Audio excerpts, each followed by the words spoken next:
Class সিক্সের এই যে টেক্সটটি, এটি হলো তোমাদের টেক্সট বইয়ের প্রথম লেসন আর কি, প্রথম অধ্যায়। ঠিক আছে, টেক্সটটার নাম হচ্ছে it all began with drip drip.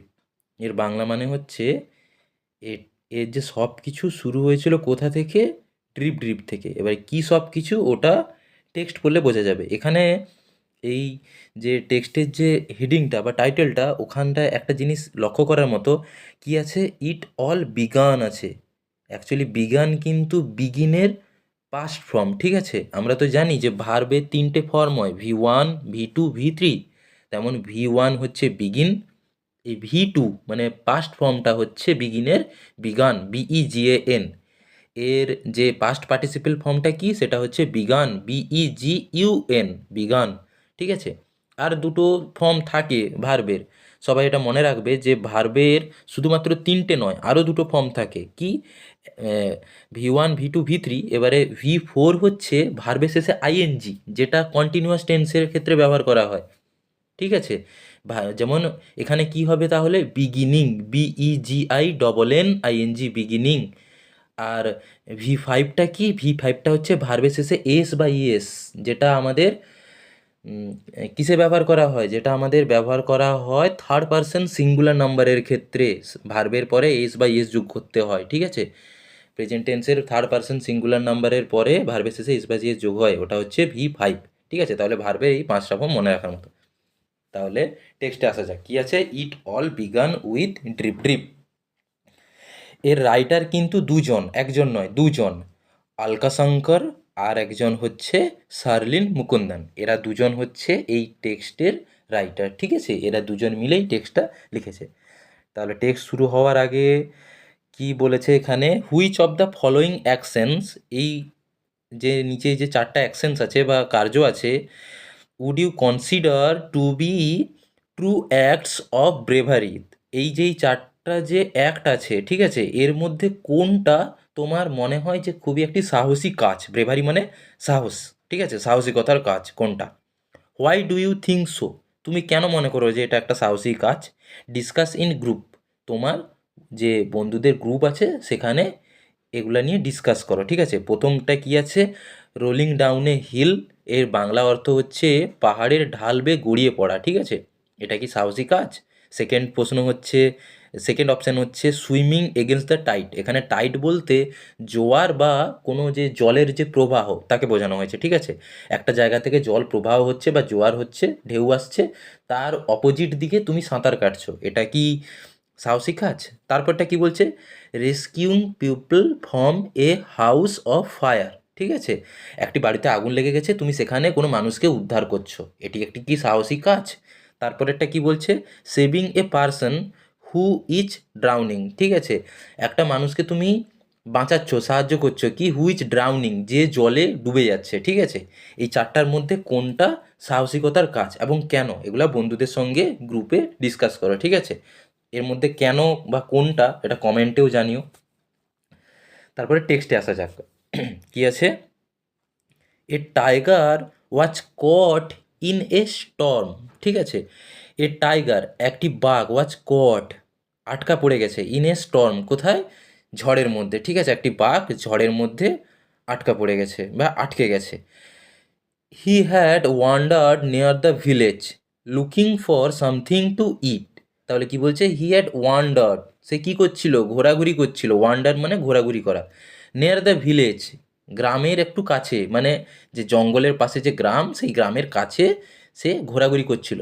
Looking for something to ইট, কিসের জন্য ঘোরাঘুরি করছিল? লুকিং ফর সামথিং টু ইট, কিছু খাওয়ার জন্য, খাবার খোঁজার জন্য। ঠিক আছে, খাবার খুঁজছিল। এবারে সেই সময় ঝড় চলে আসায় সে সেখানে আটকা পড়ে গিয়েছে। On the outskirts of the village lived an ill tempered old woman. কি আছে? অন দ্য আউটস্কার্ট, আউটস্কার্ট বলতে যে সীমান্ত, অফ দ্য ভিলেজ মানে গ্রামের যে সীমান্ত, গ্রামের সীমান্ত যেখান থেকে বন শুরু হয় আর যে গ্রামটা যেখানে শেষ হয়, সেই সীমান্তে কি হতো, lived an ill tempered old woman. কী হতো? একজন বসবাস করতো, কে? একটা ইল টেম্পার্ড, ইল টেম্পার্ড মানে বদ মেজাজি বা একটা রাগচোটা যে মহিলা, যে সবসময় অল্পতেই রেগে যায়, মিজাজ যার খিটখিটে থাকে, সে সেই মানে গ্রামের পাশে বসবাস করতো, ঠিক আছে। The tiger huddled in shelter close to the wall of the woman's hut, ঠিক কী আছে, দ্য টাইগার হাডেলড, মানে এখানে হাডেল বলতে গুঁটি মেরে বা গদগদিভাবে বসে থাকা, ঠিক আছে। কেন, ঝড় উঠেছে, বাঘটা এখন কি করবে, ভয়ে সে তাই কি করলো, সেই যে কুঁড়ে ঘরের পাশে গিয়ে গুটি মেরে বা চুপচাপ বসে থাকলো। The tiger huddle in shelter, ঠিক আছে, ক্লোজ টু দ্য ওয়াল, দরজার মানে দেওয়ালের পাশেই, অফ দ্য ওমেন্স হার্ট, ওই যে মহিলার কুঁড়ে ঘরের পাশে, ঠিক আছে। তারপরে বলছে the old woman was feeling very ill tempered that night, এবারে ঝড় বৃষ্টি হচ্ছে, সেই রাতে সেই মহিলা কি আরও রেগে গেছে বা আরও তার মাথা গরম হয়ে গেছে, মেজাজটা তার আরও গরম হয়ে গেছে। The rain water was leaking through the roof, এর কারণ হচ্ছে ওই যে বৃষ্টির জল, the rain water was leaking, কি হচ্ছে, চুঁয়ে পড়ছে, থ্রু দ্য রুফ, কোথা থেকে, ওই কুঁড়ে ঘরের ছাদ থেকে, মানে ওই কুঁড়ে ঘরের ছাদ ফুটো আছে, ওখান থেকে জল ওই মহিলার বাড়িতে পড়ছে, সেই জন্য সেই মহিলার মেজাজ আরও মানে খিটখিটে হয়ে গেছে, সে আরও রেগে গেছে। তারপরে কি বলছে last line, there is no escape from this drip, she muttered angrily, সে খুব রেগে এবারে গজগজ করে বলছে, মানে মাটার্ড মানে একটা গজগজ করে বলা, যে কথাটা হয়তো একটু অস্পষ্ট কিন্তু খুব রাগী স্বরে বলা, ঠিক আছে, যেটা বোঝা যায় না, রাগী স্বরে অনেকে কথা বলে না, যেটা বোঝা যায় না, সেটাকে বলা হয় মাটার্ড। কি বলছে, there is no escape from this drip, এই যে ড্রিপ এর থেকে মনে হয় বাঁচার কোনো আশা নেই, বা এই ড্রিপ মানে একটা সমস্যা করে জিনিস করছে, এখান থেকে বেরাতেই পারছি না। কি বলছে তারপরে, তারপর বলছে passing her bed around the roof to keep it dry, কি বলছে, পাসিং হার বেড, তার সেই যে বেডটা, মানে বৃষ্টির জল যে চুঁয়ে পড়ছে, সেই জন্য সে কী করছে, তার নিজের বেডটাকে পাসিং করছে, সরাচ্ছে, অ্যারাউন্ড দ্য রুমের এপাশ থেকে সেপাশ, টু কিপ ইট ড্রাই, সেটাকে শুকনো রাখার জন্য, কারণ সেটায় জল পড়লে ভিজে যাবে, তাই সেটাকে সরাচ্ছে, সে রুমের একবার এপাশ ওপাশ করতে আছে।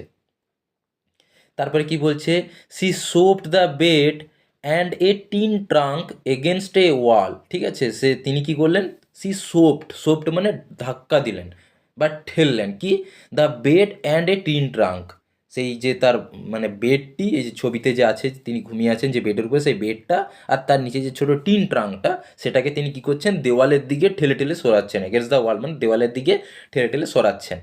দ্য ওয়াল সুক, এবারে যখন সরাচ্ছেন তখন সেই যে খাটটা সেটা দেওয়ালে লাগলো, এবার কুঁড়ে ঘর তো ছোটো ঘর, তার দেওয়ালগুলিও খুবই দুর্বল, তখন সে কী হচ্ছে, দ্য দেওয়াল সুক, এই সুক হচ্ছে শেকের পাস্ট ফর্ম, শেক মানে নড়ে ওঠা, সুক মানে নড়ে উঠেছিল, ঠিক আছে, শেক সুক সেকেন্ড, তার হচ্ছে থার্ড ফর্ম, ঠিক আছে।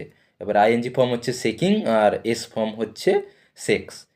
তাহলে এই সময় কি হয়েছিল, দ্য ওয়াল সুক, দেওয়ালটি নড়ে উঠেছিল। The drip will be the death of me, she shouted, সে তখন চিৎকার করে বলছে যে এই ড্রিপটা আমার মৃত্যুর কারণ হবে, বা এই ড্রিপটা আমায় মেরে ফেলবে। The tiger on the opposite side, এই যে ছবিতে দেখা যাচ্ছে এই মহিলার অপোজিট দিকে যে মানে বাঘটি বসে আছে, the tiger of the opposite side of the wall felt the wall shake and watch frighten, তাহলে কি হচ্ছে, সে তখন বাঘটা তো জানে না ভিতরে কি হয়েছে, বাঘটা দেখছে যে দেওয়ালটা হলতে আছে, এবং সে সত্যি ভয় পেয়ে গেছিলো, কেন সে ভিতর থেকে শুনতে পাচ্ছিল যে মহিলাটি ড্রিপ নিয়ে কিছু একটা বলছে, চিৎকার করছে। The drip must be a very dreadful creature, he thought, তাহলে সে কি মনে করলো যে এই যে দ্য ড্রিপ এই ড্রিপটা একটা ভেরি ডেয়ারফুল, খুবই ভয়ঙ্কর ক্রিয়েচার, জীব, তাহলে এই ড্রিপটা মনে হয় খুবই ভয়ঙ্কর একটা জীব, হি থট, সে মনে করলো আর কি, কারণ সে তো জানেন না যে ড্রিপ আসলে ব্যাপারটা কি, সে মহিলার বাড়িতে যে জল চুঁয়ে পড়ছে, সেই তো বাঘটা তো এই ব্যাপারটা জানে না, সে ভেবেছে যে এই ড্রিপ মানে কোনো একটা ভয়ানক একটা দানব বা জন্তু যে খুবই পাওয়ারফুল, যে সবাইকে মেরে ফেলতে পারে, এরকম ব্যাপারটা। এবারে কি বলছে, meanwhile Bholanath the Potter watch out in the night looking for his donkey in the Sturm, এবারে কি হচ্ছে, ইতিমধ্যে ভোলেনাথ বলে একজন মানুষ, দ্য পটার, সে হচ্ছে একটা পটার, মানে যে কুমোর যাকে বলা হয়, যে মাটির জিনিসপত্র তৈরি করে তাকে বলা হয় পটার। তাহলে ইতিমধ্যে ভোলানাথ কি হয়েছে, was out in the night, রাত্রে মানে মধ্যে বেরিয়েছে, এই ঝড়ের মধ্যেই, ঠিক আছে। Looking for is donkey in the storm, তার ঝড়ে কি হয়েছে, তার যে গাধাটা সেটা কোথায় চলে গিয়েছে বা হারিয়ে গেছে, সে যেটাকে ঝড়ে খুঁজতে বেরিয়েছে রাত্রেবেলায়। Suddenly he saw a animal huddle in the dark against the wall of the woman's hut. তাহলে কি বলছে, সাডেনলি হঠাৎ করে, he saw an animal, suddenly he saw an animal, হঠাৎ করে সে একটা অ্যানিম্যাল মানে একটা কি বলে যে জীব বা জন্তুকে দেখতে পেলো, হার্ডেলড কি হলো, গুঁটি সুটি মেরে বসে আছে, ইন দ্য ডার্ক অন্ধকারে, এগেনস্ট দ্য ওয়াল ওই যে দেওয়ালের পাশে, অফ দ্য ওমেন্স হার্ট ওই যে মহিলার যে বাড়ির যে দেওয়ালের পাশে, সে দেখতে পেলো একটা অন্ধকারে একটা জানোয়ার মনে হয় গুঁটি সুটি মেরে বসে আছে। ঠিক আছে, আপাতত এখানে এই প্যারাটা শেষ হচ্ছে। এরপরে কিছুগুলো অ্যাক্টিভিটি আছে, আমরা এর পরের ভিডিওতে অ্যাক্টিভিটিগুলো করে নেব। তারপরে ভিডিওতে আবার পরের যে টেক্সটটা ওটা আবার কন্টিনিউ করব।